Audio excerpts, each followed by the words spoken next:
Welcome to the Seattle Investors Club podcast with Julie Clark and Joe Bauer, where we share the nuts and bolts of real estate investing from our 20-plus years in the industry. Sit back, relax, listen, and immediately take action.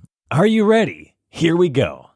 Welcome to the Nuts and Bolts of Real Estate Investing podcast. My name is Joe Bauer, and I'm here with my co-host, Julie Clark. Julie, how are you doing today? I am hopped up on the bean today, Joe. So I apologize if I talk fast, or actually I might even have to take a break to go pee because I've drank so much coffee this morning. Okay, coffee bean. Okay, good. Yeah, the coffee bean. What kind of bean were you thinking? I wasn't sure. I was going to inquire. I mean, knowing you, you'd probably think it was like some healthy garbanzo bean or something like that, right? But no, Joe. That'd be the coffee bean. That'd be the coffee. If I could eat like a chocolate coffee bean, I'd even do that, But that's cool. What I'm kicking here with Buddy. Yep. Nice. Looking forward to our podcast today with our friend Leka. So where are you at? Yeah, I'm in South Carolina, and on the topic of beans, I'm looking at Starbucks. Oh, really? Are you going to see our buddy Jacob out there? I might.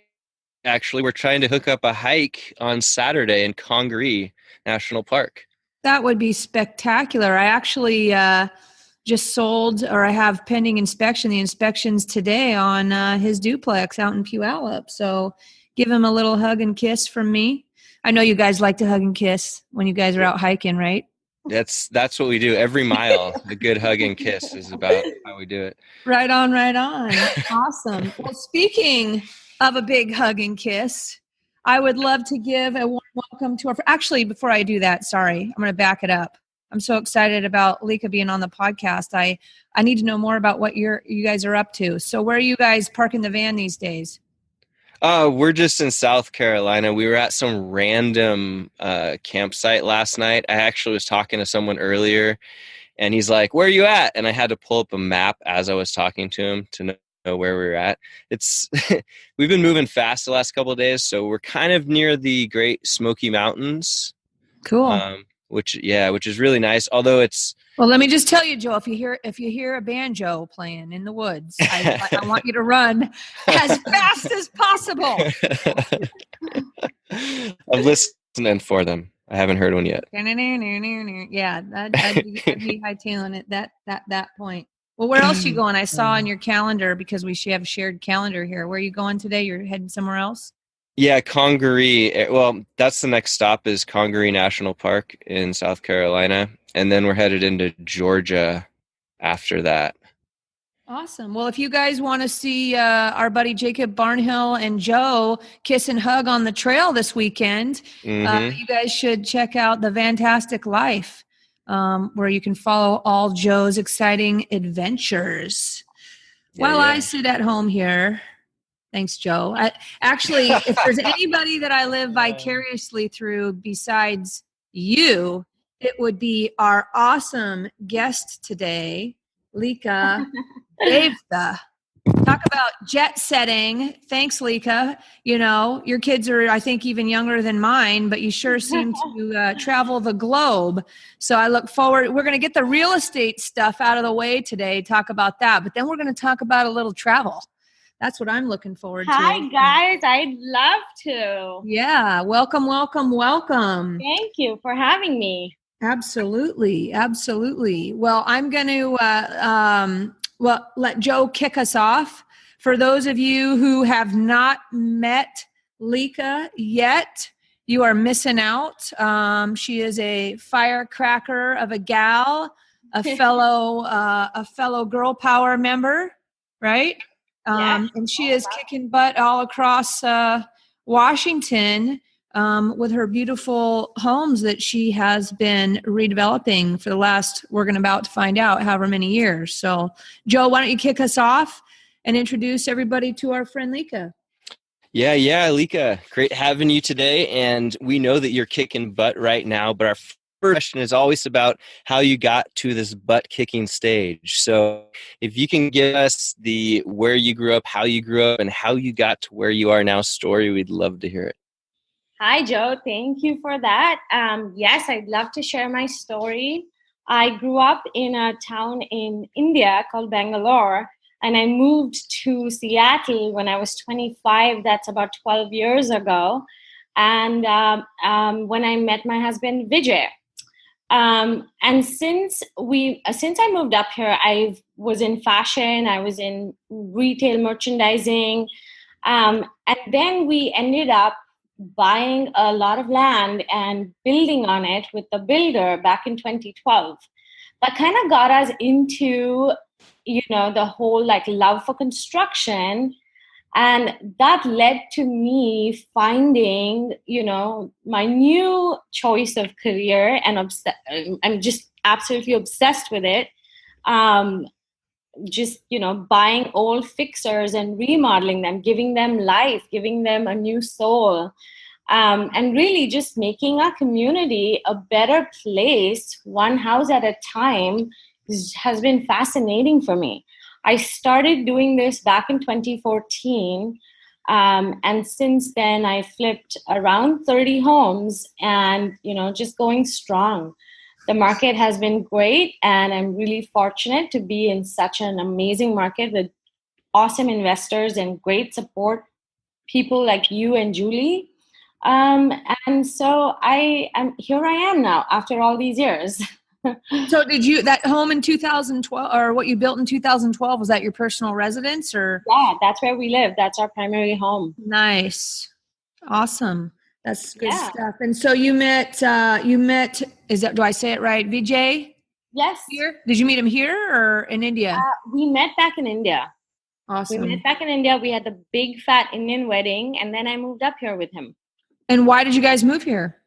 He actually lived here at the time too, and he was working for Microsoft. And so he lived here, and when we met, we got married, and I ended up moving shop to Seattle. Nice. And how do you like Seattle? Oh my gosh, I love it. It's home now. We have two beautiful kids, and can't imagine living anywhere else. It is a good spot. For all you friends of ours that are listening out in podcast land who are not from the Pacific Northwest or Seattle specifically, welcome. Come see us out here. Yeah. It is totally awesome out here. So we hope to meet you all in person one day, because we have lots of meetups in town and lots of parties to go to, and you guys are all welcome to come with us. So come join us out here in Seattle. So, all right. So you moved here, you built your house, you started flipping in 2014. Yes. What was your day job? You were in fashion. I think you worked for Nordstrom or something like that? Yes, I was in Nordstrom corporate. Nice. Yeah, so I dealt with sequin dresses all day, and it was an awesome job. That's why you always look so fashionable all the time, right? Thanks. Yes, looking good, girl. Looking good. Awesome. So on your first, how did you get your first deal? Where was it? What was it? Mm-hmm. Yeah, my first deal I acquired purely through networking with title reps and escrow agents and real estate brokers and fellow investors and wholesalers, like you name it. I had coffee with contractors, with the works. So, and then, your meetup was amazing, and a great place to meet other like-minded people too. So I really appreciate and thank you both for that. So through all of that networking, I had a real estate agent that said, hey, we have this house in Shoreline that came on the market. We got it under contract, and it's just really a fantastic neighborhood. And I'd never, ever been to Shoreline. And I was like, Matt by any chance? Smith? No, it wasn't. Okay. It was Kenny Patton from Caliber. Okay. So, yeah. And so I ended up buying that house and, starting the journey. And oh man, I was involved. I was at the job site every single day, and I didn't have a construction background. So this was my way of earning that and learning it. So I was just there every day. I was, helping with the demo. I was learning about drywall and trim boards. And how did you find your first contractor, which is a hard thing to do when people are getting started, especially because there's nobody wants to share their general contractors information. People share referrals of subs here and there, but you don't see anybody ever really, sharing. I think you and Jared might share one or two or something, or you and Jimmy or something. Jimmy and I share the same. You and Jimmy, which is actually, I think it's a wonderful idea for investors to like partner up and share a contractor, like a GC between two, because, unless you can keep them busy all the time, if you can keep them busy between you and one other investor, that's kind of I think that's a sweet thing. It is. Does that work out for you guys, or? Yeah, it's working out great. Like I've done about 14 projects with my contractor, and I think Jimmy's on to doing like 7th or 8th one with him. So, nice. I mean, yeah, we keep him busy. But going back to my first contractor, it's a great question. I interviewed 16 different companies before I went with my contractor. Did you go through Fortune Builders? I can't remember if you did or not. I did. Were you trying to follow the Fortune Builder process at that time? Not necessarily, because I feel like that's a good foundation to have, but then it varies from every market. And so our market was really different from the San Diego market and how they found their contractors. But to the most part, like it is the same, like, at least I knew all the right questions to ask because of my background there. Right. But I had so many different bids, contractors that came to the house that were really like easily scared off. And then there were contractors that, came in like super high. And then there were contractors that came in super low. So I'm like, okay, what is a good balance? And then finally, like, who am I going to have fun working with? And then I ended up picking my GC that way. And it was a great fit. I think is it still the same guy that you use? No, it's not. Unfortunately, that GC, after he finished my project, he was moving back to, I think it was to Southeast Asia, but he moved back. And so, we weren't able to work together after that one project, but I learned a lot from him. And I think all that time and effort I spent in finding the right GC taught me a lot on how to even acquire talented GCs. How much time do you think it took you initially that first time? Because we get a lot of people that are, on just their first deal, or maybe their first or third or fourth deal. Mm-hmm. And how long did you spend? I mean, did you start, you bought off the MLS, right? That first deal? Right. And so you didn't have that huge amount of time before you. So actually, I made a rookie mistake, like most people do. We're so fixated on finding a deal before you find a GC that I found my deal, I closed on it, and then started looking for a GC. So while I was in the process of finding the deal too, there was no way to enter the house because of the contract and the way it was written up. So I had to really wait till after I closed to even walk my GCs through the house. Mm-hmm. So the first time around, I think I spent about 3 weeks finding the right GC. Yeah. And it was a good amount of time because it's like a month burn on hard money just for you guys, or, Absolutely. That's a month burn on hard money. But it could have been like if I had just, gone ahead and hired the first GC I came across, could have been more costly in the long run. So what do you recommend to like newbies out there, people just getting started? I know that most, even big players are, I mean, you're lucky that you have a GC that you've been working with for a long time now, but I don't know and that guy's, I'm sure, hiring all his subs, but I know a lot of people that are just constantly hiring at all times, just, constantly interviewing contractors at all times. Yeah. I mean, if you're a new investor, I would highly recommend you actually find a project, then find your GC. And I stick by that because a GC is not going to take you seriously unless you have a house to show them. If you have prior experience, you can show them photos and you then speak from experience. But if you don't have any of that and you don't have a house, then a GC is not going to want to work with you because they don't know when you're going to find that house or when you're going to close on it and when they can, start working on it. So I would highly recommend actually finding the house first. And as a reminder, I want to remind everybody who's listening, if you're new, I highly, highly recommend when you're brand new and you're just getting started, that you partner up with a more experienced investor for your first deal or few deals. That way you get something on your resume, you get some experience. Yes, you won't make as much money, but you also won't lose your ass most likely either. And the experience, consider it continuing to pay for your education.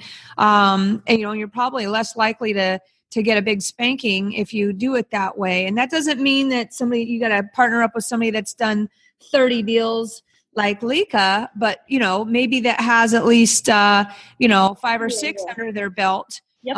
And bring whatever resources you have, whether that's hustle, time, money, bring that to the table and partner up to get some of that experience that will carry you probably much quicker down the path when you launch off on your own. I 100% agree. I keep telling myself, I'm like, if I had me when I first started, I wouldn't have made all the mistakes that I made, So definitely just partner with someone who knows what they're doing, or at least has had a lot of experience doing this, so that you're not losing your shirt on the first deal. And it's very, very easy to do that, especially in a changing market. Especially right now, guys. That's right. Right now, we're hopefully going to have a soft landing here on the market adjustment that we're going through. It's not just here in Seattle, but I think across the country, there's some market adjustments happening. And now is more than ever a time to probably be a little more cautious and partner up. And the thing is, don't be nervous.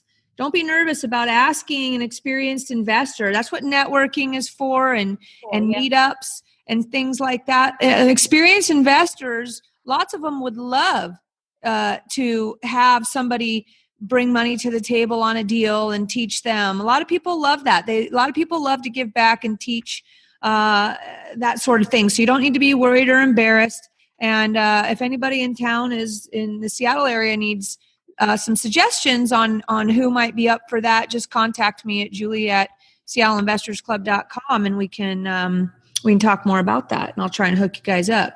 Word. Bam. Awesome. All right. So Leka, do you guys just do all flipping, or do you buy hold as well? So we do it all. We do the BRRRR strategy, where we buy, flip, and then rent and refi. We buy homes on large lots and subdivide, and we flip homes. So awesome. We kind of do it all. Are you doing your BRRRR investing, your buy hold investing in Washington or out of state? In Washington for now. We're testing different markets. We're in Pierce County, we're in King County, so we're testing different markets for sure. Well, if you ever have any interest in Las Vegas, let us know, because we run our biz and our show down there as well. So we got. Oh my gosh, that would be amazing! Yes, yeah. I'll connect with you on that offline for sure. Yeah, for sure. Yeah, we got our awesome partner David Grant down there. That's kind of like me, agent investor. Super smart dude. So do you buy most of your deals these days from wholesalers or off the MLS, or what do you, I mean, I know obviously the answer is probably anywhere and everywhere, but do you find that you buy more one, like Heat and Daner maybe? And yep. So yeah, I'm very selective, of where I buy my deal from. Because, once you've seen enough of the bad deals, you just know where not to buy from.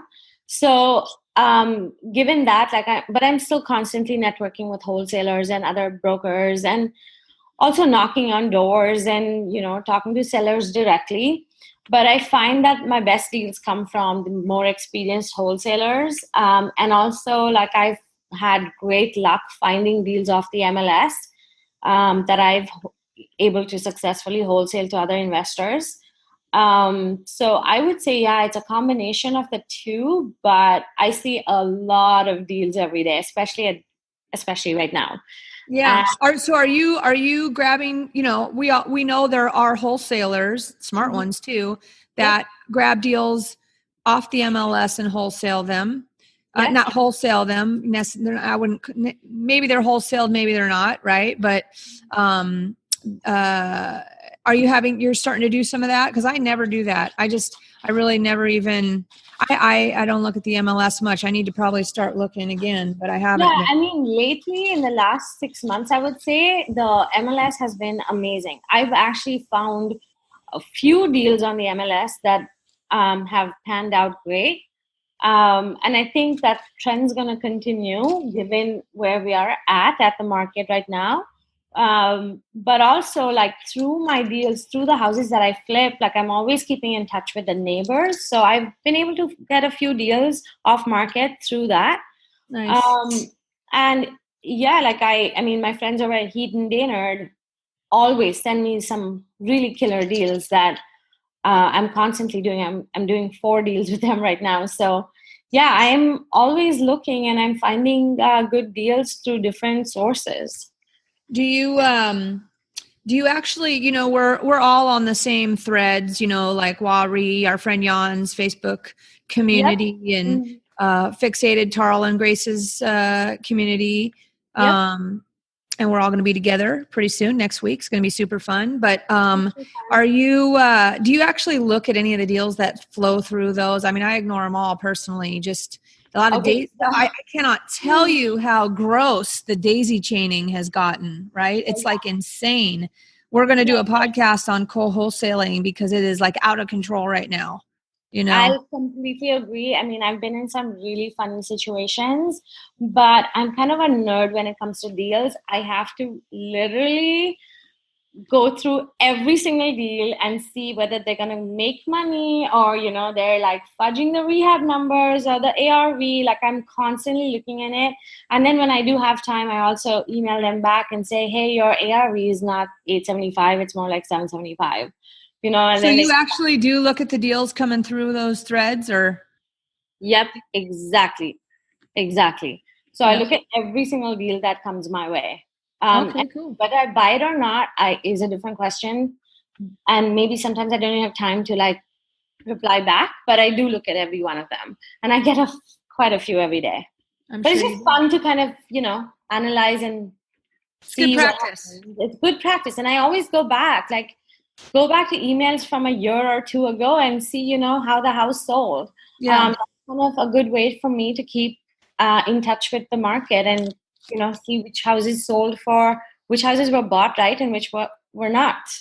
I get a lot of people in town and Seattle Investors Club members and non-members, sending me, even if they have another broker involved, sometimes they send me the deals to give them kind of a once over and, quick glance to make sure that, because if you're buying a deal from somebody and they're making you, I guess not technically supposed to, but if you're ending up listing it back, as you should do for professional reciprocity, everybody, you're not by law required to by any means. They can't require you to do that, but you should as, professional reciprocity, right? Anybody who, if it's a wholesaler that doesn't have a license, that's different. But if they do, you should list back with them, assuming you've at least the first time. Yeah, I'm huge on that because I am a successful real estate broker at Keller Williams. And still when a wholesaler brings me a deal, I give them back their full 3% list back because I just feel like then I'm holding them responsible. And I'm the same way. Like when I am selling a deal to an investor, I am always the listing agent on that deal because, and and that's what I'm pointing out to everybody is remember, just a reminder to you guys that, when somebody's selling you something and they're going to get the list back, you need to be careful, right? They want to make money too, right? So you're just because it's somebody and you think they're a big name out of a big company or whatever, that doesn't necessarily mean it's a good deal. And, for all you new investors out there listening, if you're getting a deal off of somewhere that seems to be a big wholesaler and all of a sudden you're getting that deal and you haven't developed a relationship, with that wholesaler prior to this point, you need to be a little careful because why are you getting the deal? I mean, they have their short list. I'm just going to tell you the dirty little secret, right? So a lot of times that happens. I see younger investors get their first deal and there's no comps. Yeah. Right. There are no comps for it. And maybe everybody else passed on it because they are more experienced. You guys don't buy deals when there's no comps, especially in this market. Or again, before you buy it, shoot it over to me at julie@seattleinvestorsclub.com and let me give you the once over opinion. It's your decision. You got to do your own homework, but I'm happy to give you your opinion. But just be careful. Everybody's on their own. You're all responsible for your own due diligence.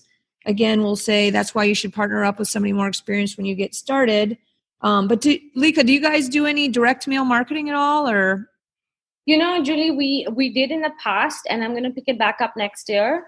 But in the last couple of years, I want to say we haven't done any, and we've been really swamped to do any. But definitely, I'm going to, I just had some conversations this week to pick my marketing back up. So next year for sure. That's absolutely. Well, let me know if you want to talk shop about that, and we can give you some pointers, because we've powered through and done direct marketing through the good times and the bad. And, 95% of our deals come through there. So, exactly. It works. It does, but you have to be consistent. Hey guys, Joe here. I just want to take this super quick break from the action to let you know something that we have really cool to offer you guys. As you know, marketing is a lifeblood of our real estate business, and Julie and I spend a ton of money sending out postcards and letters to people all around the Seattle area. We've partnered up with YellowLetters.com to get you guys 10% off all of your marketing needs at Yellow Letters. All you have to do is go to YellowLetters.com, and when you check out, use the code Seattle Investors Club, and you'll get 10% off any of your marketing needs at YellowLetters.com. You can send postcards, letters, whatever it may be that YellowLetters.com has, so that you can keep your marketing engine running for a little less money. So go to YellowLetters.com, use the code Seattle Investors Club with no spaces, and get your marketing going today. All right, let's get back to the action. Hey, I see, and we want to brag on you for a minute. 2 years in a row, big awards from Heaton Daynard. What is that all about? Tell us about that. Oh yeah, that was so exciting. I mean, they're so sweet. So the first year I won an award for a house that I flipped. It just turned out beautiful. And obviously I made a lot of money on it. So the house is completely distressed, and I ended up, completely remodeling it. And it was just a killer house. So yes, I won an award for that one. And then the second one, again, it's actually in your hood, Julie. It was a house in Ballard that I flipped. And what I did was, they already had an existing kitchen in the basement, but we completely updated it and brought it up to code so that, it could work as a great mother-in-law or pair space or Airbnb, whatever it is. But it was just a darling little house in Sunset Hill. And again, we knocked it out of the park. And so, yes, I won the Master Flipper Award for that. Wow. In 2018. Wow. Very exciting stuff, for sure. Good stuff. So, yeah. What is your favorite part of the biz? What do you enjoy doing the most? A couple different things. First is I just absolutely love meeting people with so many different mindsets every single day. Every day I'm networking with people, or, I come to great meetups like yours. I just meet some really cool people who were, doing other things in their life in the past and have now started investing in real estate and really securing a good, strong future for themselves and their kids and generations to come. And to be amongst so many different people, but like-minded people, I think is just, it's been amazing. It's been just such an amazing journey so far.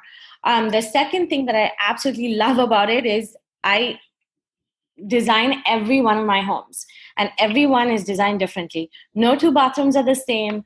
I pick all new tile for every house, all new sizzle features, different paints. I just have fun with it. And with that, I just enjoy my job so much more. And that kind of, I think, sets me apart from some of the other flippers in the market, is that most of my houses are very different and very well thought out. when it comes to design and floor plan.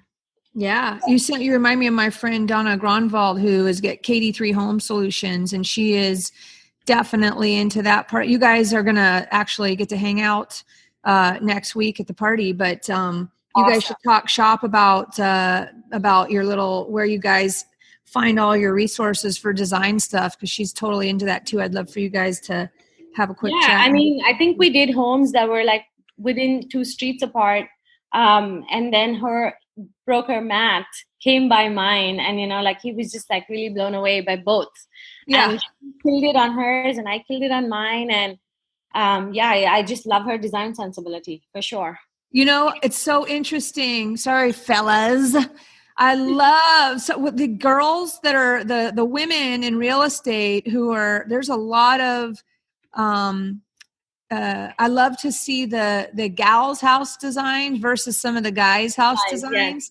Sorry, guys, talking a little girl shop on you. We have some very talented design build type people. Definitely the guys too. Rob Knowles and those guys kick butt. Oh yeah, they kill it. Jimmy, of course, everybody does. But yeah, I could see how. I mean, I don't get involved in that process on our team. We have a flip partner, I guess I'll say. So.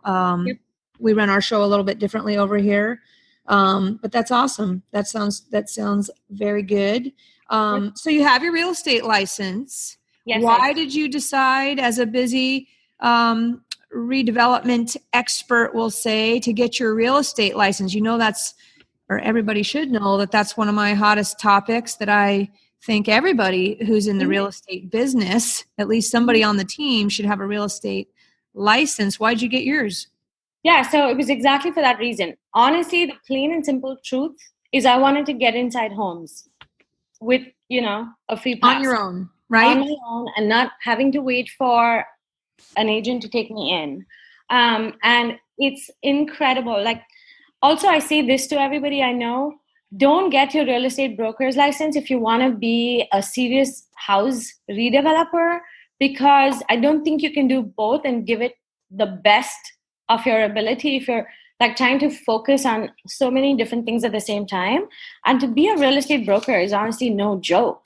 There's so many laws that you have to follow, that you want to be in a really good position and understand what you're doing first, to then be able to go out and put another feather in your cap.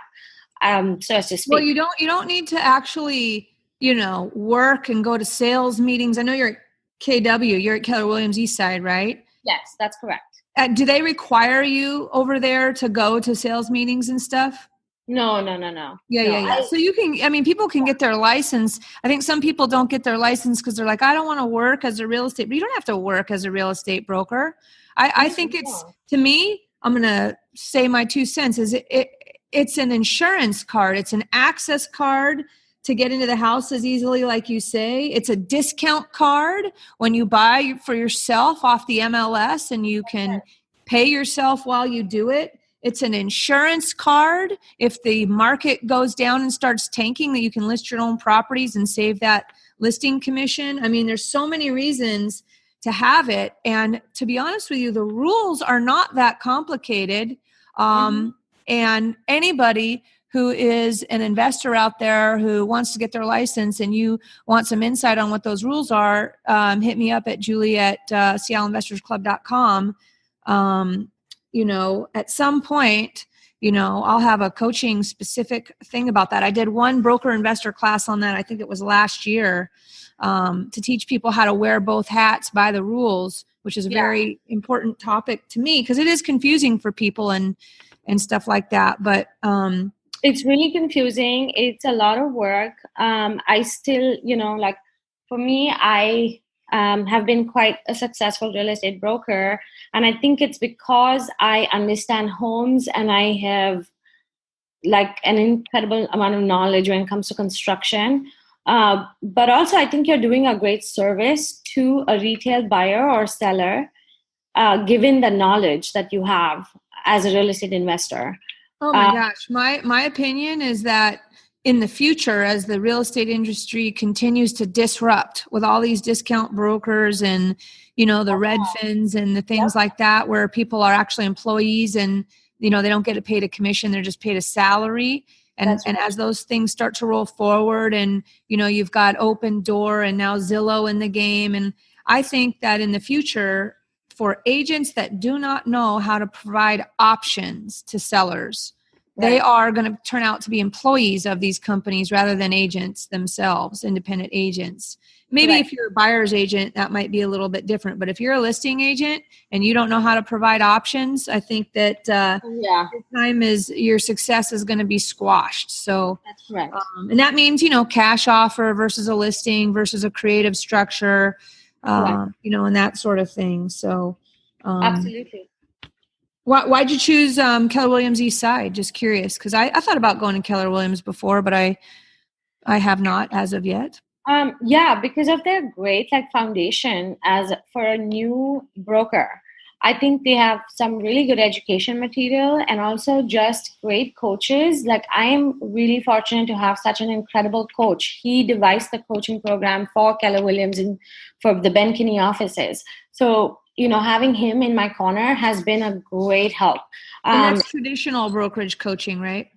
Yes. Right. But the thing is, my coach has also been an investor, and so he gets my world, and he gets what I'm trying to do and how I'm different from the other brokers in my agency. So I just feel if more than the brokerage, if you have a good coach that you can count on, then that's where you want to be. Will they let you wholesale off market and collect a wholesale fee, or do they expect you to run that wholesale fee through their brokerage? No, if it's off market, and especially given that they know what I do and how long I've been doing this for, I can wholesale that off market. Excellent. But everything is a case by case basis, and I always make sure to talk to them about it. But yeah, they're very open and flexible with me. Awesome. So how is your team set up these days? Honestly, I'm a one woman army, but I do hire generously as I go. I always give agents that bring me deals their list backs, so that way I don't like negotiating on my behalf. I'd rather do that for someone else. So and then I have a transaction coordination team. I just hired a project manager who I'm so excited about because I don't know how you do it all. So you've been managing all the projects on your own? Yes, I've been managing on my own, but then I have an accountant. You must drink a lot of Red Bull or something like that. Coffee. Going back to the bean. Yeah. No, but I do have a project manager now, and he goes to all of my projects. I have 8 in different parts of the city, so he makes a stopover at a couple every day, so I get a status update. But mostly it's by just partnering with amazing general contractors and just really good wholesalers, good agents that I haven't really had the necessity to find or make or create a team. How many projects do you normally have going at once? Right now I have about 8. Oh my gosh. Yeah. Yes. So Vijay doesn't help you. He's not in the business that way. He has a day job? Yeah, no, he's definitely in the business. He has one foot in the business. He's more required to participate on an as needed basis. But he has a full-time job as a software developer, and that kind of keeps him busy. And plus we have 2 kids, so we're all playing the part here a little bit. And you got to keep up with your jet-setting travel schedule, which we'll be getting to at the end as you come rushing through this, so I can ask you all the travel questions. Yes, right? For sure. Yeah, we do travel quite a bit. I mean, that's fuel for the soul, man. Heck yeah. So what is your current buying criteria? Have you narrowed what you look for? Or are you totally opportunistic just by whatever crosses your path, or because you work with many wholesalers and, or is there are you looking for deals where the ARV is going to be around $1 million or mother-in-laws? What do you got going on these days? Yeah. So no, I think going into 2019 and being getting quiet on me. Is she quiet on you, Joe? Can you hear her? Yeah, it's fine. Can you hear me? Okay. Okay, I'm back, I think. So I think just going into 2019 and having so much uncertainty in the market, my buying criteria has definitely changed. I'm now looking for more like development deals where I can buy a piece of land, subdivide into like 5 lots, build townhomes. That's the kind of deals that I want.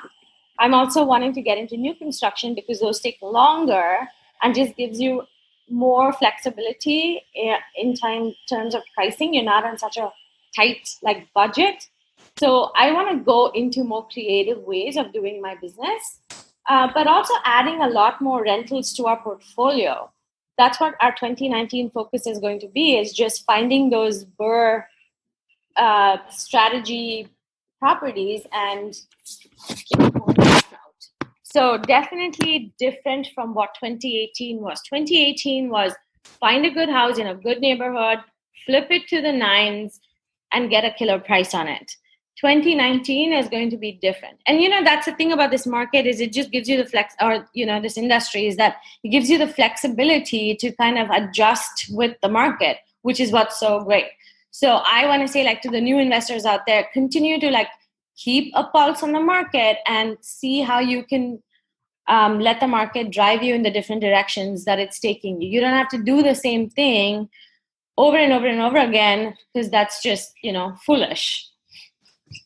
Do you only buy in King County, or do you buy in Pierce, Snohomish? Yeah, we do all markets. We do Pierce, Snohomish, and King. Okay, cool. Are you guys using hard money, or how are you financing your deals these days? That's a great question. So last year, I was really fortunate to meet 2 amazing individuals who came to me with a startup idea. I know who you're talking. It's actually a question on my list. I know what you're going to say. Yes. So I kind of helped them and they helped me. And they have this incredible company. And it's mostly, they're called Certain Lending, and they're a marketplace for hard money lenders. So what they do is you bring them a deal and they put it out in the hard money universe and bring you back some incredible rates and terms and loan ideas. And so most of my projects, and I say actually all of my projects, are funded by them. And are they actually the lender, or are they just like a broker? They broker loans, yeah. Right. Yep. We're talking about Certain Lending. That's the name of their company. Of our startup, yes, it's called Certain Lending, and they're out of San Francisco. Out of San Francisco, and it's incredible what they've achieved in such a short span. The thing that attracted me to them, or them to me, is that they're really hardworking, trustworthy, and just want to do good to the universe. So I think on that note, like, we connected and we said, okay, let's do something. Let's disrupt hard money, because it's incredible, especially for the new investors, the rates and the points that they pay. And the amount of hard work that goes into a flip, only to be, paying out all these extension points and hard money rates is really sad. So I think this is like a good alternative. Mm-hmm. And we're seeing some great results for sure. Awesome.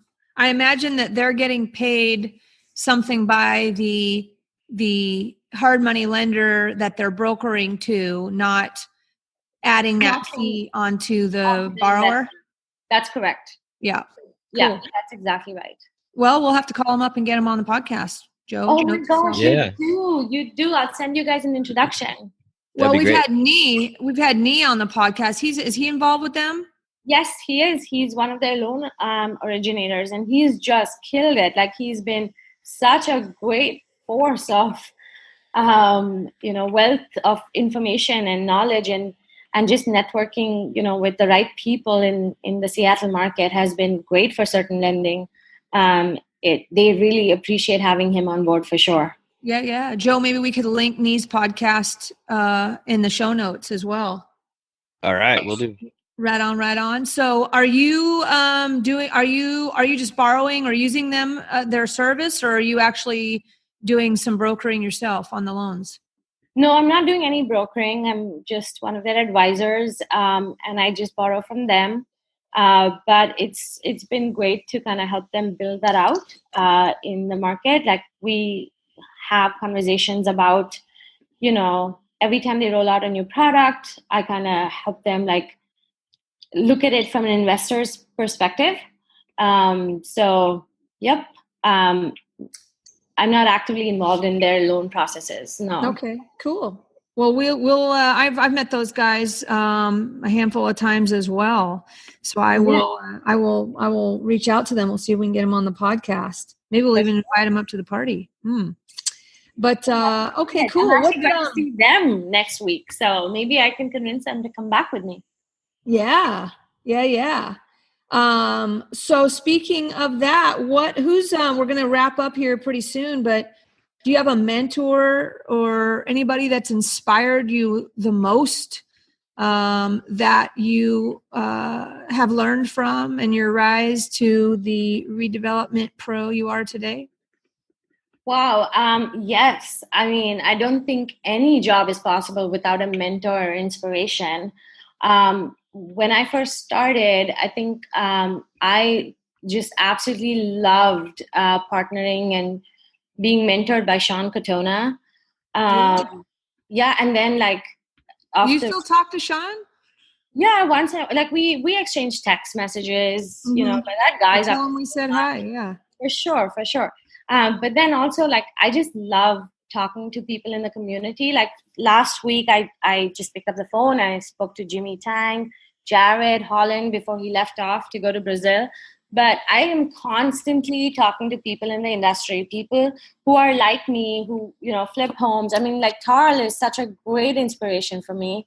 So I just, I like to be part of the Seattle, like, investor community and just learn from people, learn from their mistakes, share my mistakes so that people are not making the same mistakes. But honestly, like, I have such a good support system. Like even you, I mean, just, hearing everything that you have to say, you're like a wealth of information, and just having that in your network is great. So I think, I've had over the years a lot of different mentors and people that have inspired me. Like James Daynard is another one that I constantly, I'm constantly asking him about the market. We talk about, his flips and my flips. And so, yeah, absolutely. Quite a few of them. What are your goals for the next year to 3 years? Yeah, for the next few years, I think I just want to continue to add some rentals to my portfolio. And then also find creative ways to expand my business. I think I did that when I became a broker and I started doing the retail and like buying and selling piece of it. So then starting the next couple of years, who knows where certain lending goes. That's a huge part of, like who I want to be, where I want to be.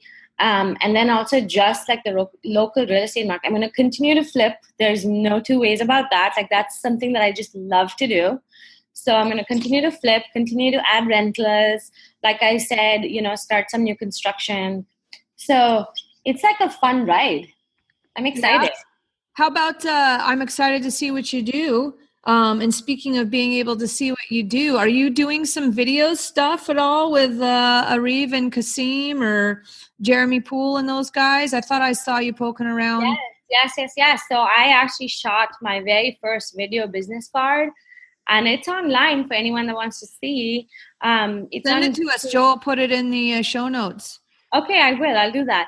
That was so much fun to have a video, like just to showcase my work and what I'm obsessed about. That was just like so fun. So and cool. Who did you do that with? With Jeremy or? Jeremy, yep. With Jeremy Poole. Cool. Awesome. We should talk to him too, Joe, by the way. How about our two of our favorite fellas in town, Arif and Kasim? Talking about those guys have a unique twist. I love to watch those guys and what they're up to, and I love them. I had Arif come rap for all my girlfriends and I for a pajama party that I had a couple months ago. Oh man, we got to see if we can get him to do that next week. That would be awesome. Because I have like a little sound system here for my kids that they, Maybe he'll come do that. Oh my God, he is great, Julie. Like if he'll happily do it for sure. Awesome. Yeah, he's awesome. Fun. All right, well, let's forget all the real estate stuff. Hope you guys all enjoyed that. Now, selfishly, let's move on to what I want to know about. I'm going to start off just maybe 2, maybe 3 questions, then we'll wrap this up. 1, because I know you are out on the town, and not only do you travel, but you have an awesome, fun group of girlfriends, as I do, but I live vicariously through you. So what is your favorite restaurant in the Seattle or Bellevue area? Ooh, oh my God, so many to name. Like, you want me to be totally honest? Yeah. Din Tai Fung. Yeah? Oh, man. Well, we'll meet you there with all the kids. My kids are obsessed with that. My kids, too. They're obsessed with it. Have you been there, Joe? I have not. Oh, my gosh. Oh, Joe, you're missing out, man. You got to come back here, and we got to go to Din Tai Fung. Right. Okay. You want to know something crazy? Is I went to Din Tai Fung in, I don't know if it was Beijing or Shanghai. About a year ago, and it was a big nothing. It was just like almost like a diner in the mall as compared to how it is here. Sure. Oh my God, that's what I hate to burst the bubble, guys, but it was know. the original one or whatever. It was less. I don't know if it was the original one or what, but I think the original one's in Hong Kong. Oh, the original one's in Hong Kong. I think mine. The one that I went to, I can't remember. It was like in a mall in Shanghai or something like that. But yes, okay, I like that too. Well, give me a backup because I've been that one. I need to hear one that I haven't been to. Okay, this is also kind of in your hood, but I love Thai Tom. Have you been to Thai Tom? Yes. Oh my God, my absolute favorite Thai food in the city. Awesome. Okay. All right. Well, I guess I'm not that far off, guys. I thought I was just like, some dork that I'm not living life to the fullest, but I'm on track. Those are 2. I'm 2 for 2 there. Okay. Well, how about let's do this one. I saw sis. Oh my God. Okay. Because you travel, girl. I just came back from the Galapagos Islands in Ecuador. Oh my God. Say that was an experience. I mean, something else. We were on an expedition cruise in the islands, and we just went island hopping, and every island was so incredibly pristine, untouched, and just so remote that to think you don't stay on the Galapagos, right? Is it a day trip, or you stay on a boat, or what? You can. There are a bunch of islands, and there's a couple islands that are like Baltra that are really much larger than some of the other islands, and they have resorts there that you can go stay at. But I personally love the cruising experience because we were out in sea like all day, and then the next day we'd just like show up at this magical new island. It was fantastic. I mean, the wildlife, the birds, just the plants, everything that grows in the Galapagos is very endemic to the islands, so you don't see that everywhere else. And they honestly, like, they maintain the islands so beautifully. They make sure that nothing gets, the islands don't get contaminated. Did you go with like back roads, or did you go on like a travel company, or did you guys just do your own thing? No, we just found the cruise company online, and we, that's who we ended up going with. We went with Silver Seas Expeditions, and the boat is stunning. I mean, we had amazing meals every day, and you had the boys with you? No, I didn't. Oh, I stayed home with my sister, and it was just my husband and I, and it was a 1-week-long cruise, and also I don't think they don't let kids under the age of 6 on the boat because it's a lot of strenuous hiking. There's no like trails, there's no paths. You're just walking on rocks and big boulders and on the sand and in the water. So not very kid friendly, but oh my gosh, it was an experience. Well, we are looking for I don't know if you know this, but my girls are totally 100% fluent in Spanish. Wow. Because their nanny, who we've had since the day they were born, is from Ecuador. Oh, So, wow. yeah. So the girls think they're like half Ecuadorian. Sometimes I even think they prefer to speak Spanish. Yeah. So Peter. Yes. good stuff. Well, that all is good. I can't wait to connect offline some more and hang out and talk shop some more about real estate and traveling and all the good stuff in life. But we thank you so much. And I don't think we said the name of your company, which is Rehabit Homes. Yes, Rehabit Homes Inc. I'm on Facebook.com, so just go check me out. Also, I do want to add that we do have a meetup that my husband and I put together once a month. It's called Real Estate at Work, and it's in the Bellevue area at Lincoln Tower 2. All the proceeds go to charity. We're really excited.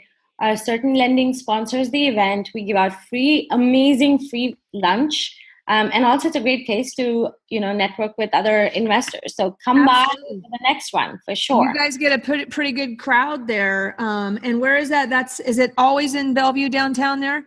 Yes, it is. It's, the new Lincoln Tower. Yeah. So it's in the Lincoln Tower residences, and we have this killer terraced area when the weather is nice. And if it's not, then we have a great room. So yeah, we're right there in downtown Bellevue. Why don't you send the meetup link to Joe where people can access that to get on the list or whatever. And we'll put it in the show notes. It's called Real Estate at Work, guys. And it's during the middle of the day. Is it once a month? It's once a month. Our next month in end of January. Awesome. Totally good. Awesome stuff. Well, thanks, Leka. Thank you, Joe and Julie, for having me. It was awesome to talk to you guys. Yeah, and we will see you soon. Joe, how do they find the info on how to read the show notes and such? Yeah. The show notes are at seattleinvestorsclub.com/58. That's seattleinvestorsclub.com/58. And we would love it if you guys would give us a review on iTunes by going to seattleinvestorsclub.com/iTunes. In fact, if you let us know, we might give you something special. So let us know if you do that. That's right. We won't give you tickets to the Galapagos though. Don't get confused. All right, guys, over and out. Peace out. Thanks, guys. See you. All right. Ciao. See you. Bye. Bye.